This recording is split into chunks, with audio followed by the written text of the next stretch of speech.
What's happening, Clipzy crew? Get ready because we're diving into some major news hitting the headlines. First up, we've got the Edna police probe into suspected stolen booster club funds, a situation now under review by the district attorney. This one's got everyone talking, and we've got the inside scoop on what's happening with those funds and why it's taking center stage.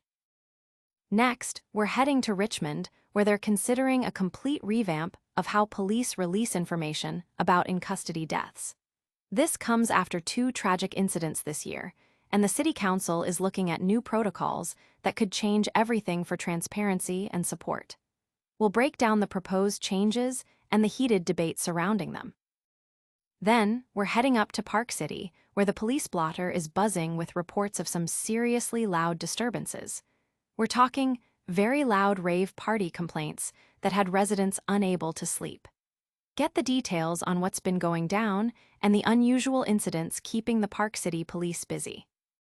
And finally, a significant update out of Lewes as they resolve a police union grievance over officer promotions. This could have major implications for the department. Stay locked in, hit that subscribe button, and ring that notification bell so you never miss a moment. Let's get into it. Edna police probe into Booster Club, funds under review. Did the Edna Cowboys Booster Club funds go missing? That's the burning question, as the Edna Police Department's investigation into suspected misappropriated funds is now under review by the Jackson County District Attorney's Office. This comes after a period of significant officer turnover and turmoil that has plagued the Booster Club for some time. Superintendent Robert O'Connor has called for a forensic accounting audit to get to the bottom of it all, emphasizing that while the club is a grassroots organization not directly managed by the school district, its mission remains vital.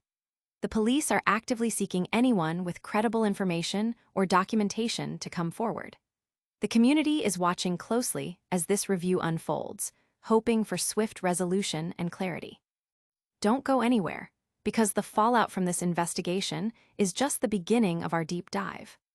Now, let's shift gears to a city grappling with how it handles its most sensitive public safety information. Richmond considers revamping police information releases on in-custody deaths. In the wake of two fatal officer-involved shootings this year, the Richmond City Council is set to consider a major overhaul of how the city publicly responds to incidents involving police use of force that results in death or great bodily injury. The proposed changes aim to establish clear communication protocols and enhance support services for those directly affected, addressing a perceived gap in transparency following the deaths of Jose de Jesus Mendez and Angel Montano. The current protocol, which relies on a single press release with no strict timeframe, is being challenged by council members Sue Wilson and Claudia Jimenez, who want releases within 24 hours of a critical incident, including body camera footage links and information on support services. However, the Richmond Police Officers Association, led by SGT Ben Thuriault, argues the proposal is politically motivated, undermines officers, and could harm recruitment and retention by undermining public safety and morale. They contend that communications should be handled by trained professionals, not politicians, and that releasing unedited footage could strip context and expose officers to harassment. The debate highlights a stark divide between city leadership's push for greater transparency and community accountability, and the police union's concerns about officer support and due process. This tension between transparency and procedure is critical, but we've also got some wilder reports coming in from elsewhere. Get ready for some noise complaints that are anything but ordinary. Park City Police Blotter, very loud rave party reported. Park City residents have been reporting some seriously disruptive nocturnal activities, painting a picture of a busy week for the local police department.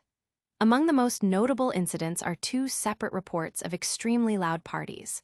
One, on Park Avenue on Friday night, involved a bunch of people yelling and making a lot of noise, keeping a resident awake. Earlier that same evening, a complaint from Solomere Drive described a very loud rave party, with music blaring for 2 hours straight, raising concerns it would continue late into the night. These weren't the only unusual calls.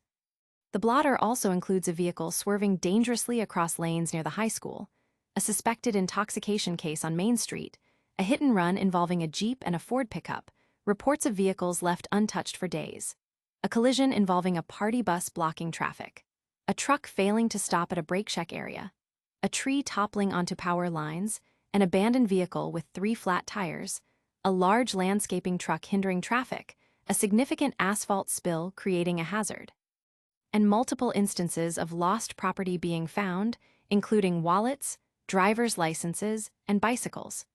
The week also saw a vehicle left on Main Street for over a month and a woman seen walking erratically through traffic lanes.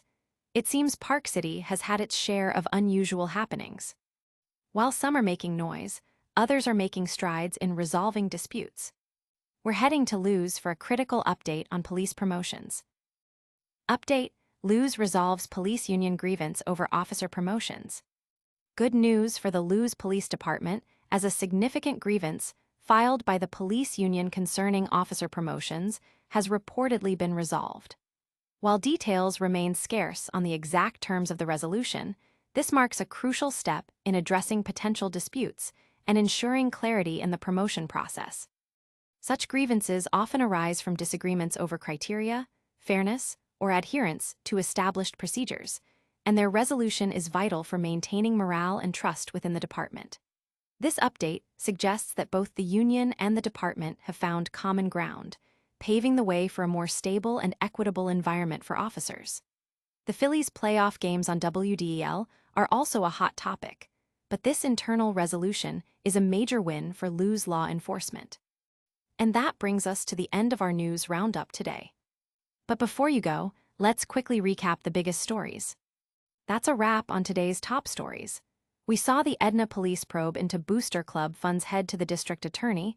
Richmond is rethinking how it shares info on in-custody deaths. Park City dealt with some seriously loud parties and unusual incidents, and Lewes has resolved a key police union grievance. What a packed show. Don't forget to smash that like button if you found this info valuable, subscribe to Clipzy for all your daily news updates, and hit that notification bell so you're always in the loop. Let us know your thoughts on these stories in the comments below, and follow us on all social media platforms to stay connected. We'll see you next time.